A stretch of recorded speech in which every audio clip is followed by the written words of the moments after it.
Hey guys, welcome back to Soil Sazón. I'm Josefina, and today I'm going to be showing you how to make a super easy roasted tomatillo salsa. So to be honest, all salsas are really easy to make. A lot of people think that they're like super complicated and have like a million different ingredients, one of those being sugar. They don't. It requires very minimal ingredients and zero sugar. So I have here on a sheet pan a pound of tomatillos. I've got an onion that I am putting on the pan with the side up. I'm not having it on one of the sides where this flat side is, because while it roasts, each one of those layers right there is gonna get a char on it. I've also got garlic with the skin still on. You want that skin on there when you're roasting it so that you prevent the garlic from burning. Along with that, I have the last little bit of surprise serranos that I had outside yesterday. We had our first freeze, and so before nightfall came, I ran outside and I harvested whatever I had left in the garden and found this plant that I didn't know was out there, and it had little flowers all over it and everything. And then these little baby serranos that were developing on it. So they're not full grown. So this, I think, would equate to like 2 whole serranos. But the amount that you put on here is up to you, depends on the spice level, how you like yours. So I'm gonna put this in the oven with the broiler on high, and I will rotate them about halfway through. So I'm gonna look at the time and see how long this takes. Okay, so you can see I've got the rack as high up as it'll go. That way it's as close to the flame or the heat source that you have as possible to get all that charred up.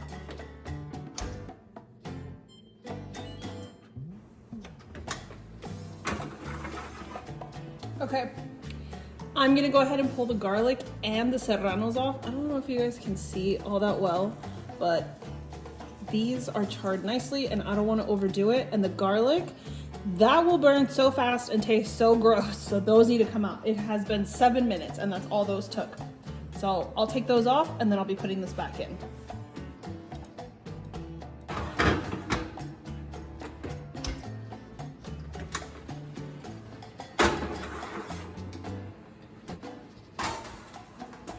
Voila! So they've got all these like roasty tops and bottoms. So this is gonna get transferred into my blender cup. And you see what I mean about the onion, where like the individual layers get that charry? We are not about to waste all these lovely juices. So I'm gonna do my best to not spill it all over myself or burn myself and get it in here. And I did in fact spill it on the sheet pan below. So I just poured it out from the sheet pan into the blender cup, but I'm not gonna show you guys that because people on here are judgmental, and that sheet pan is old. Like, it looks crusty old. It's clean, but it's old. Now with all of that in there, I'm gonna add in some salt. You add as much as makes you happy. I'm gonna start with a little and then check it.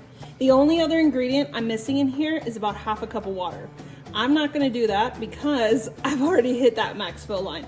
So that will get added in a little bit.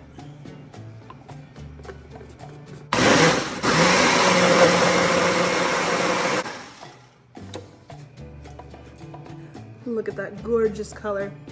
It smells so good. So I'm gonna pour this in here.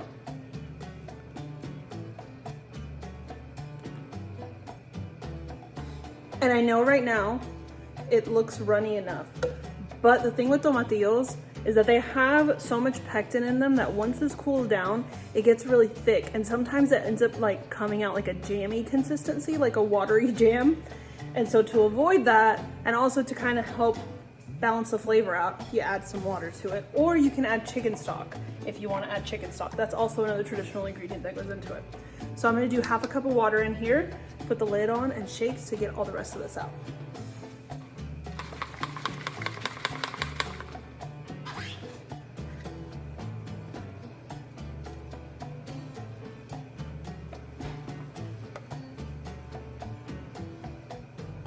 You can add this into the blender with the tomatillos.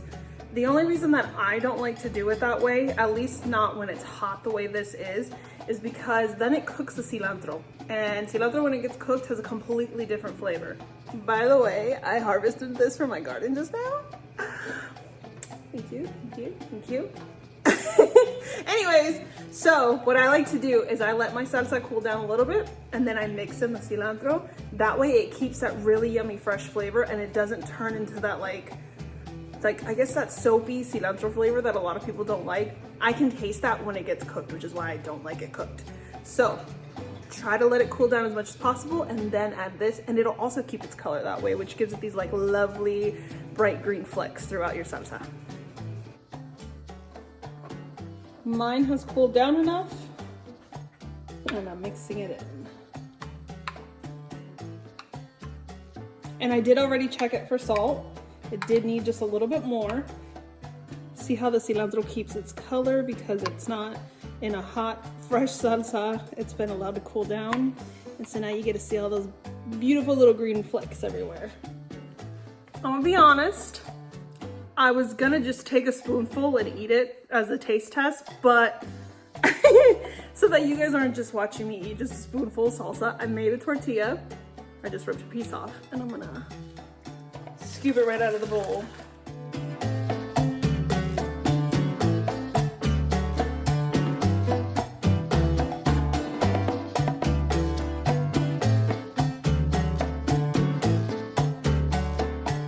And that was it. It's seriously that easy to make a salsa. I will continue to do short little videos like this one to show you guys how to make some basic salsas at home. You can do anything with this. If you syrup some meat and some onion and you dump that salsa onto it, it makes the most heavenly, yummy stewed beef. I absolutely love it. If you don't want to go through the process of having to roast it, you can boil just the tomatillos and the serranos and then add in all your ingredients into the blender once those are softened up and you'll have just a basic one. This is roasted. To me, just anything roasted is so much more delicious. So I highly recommend trying this as well as doing it the other way so that you can figure out which way you prefer.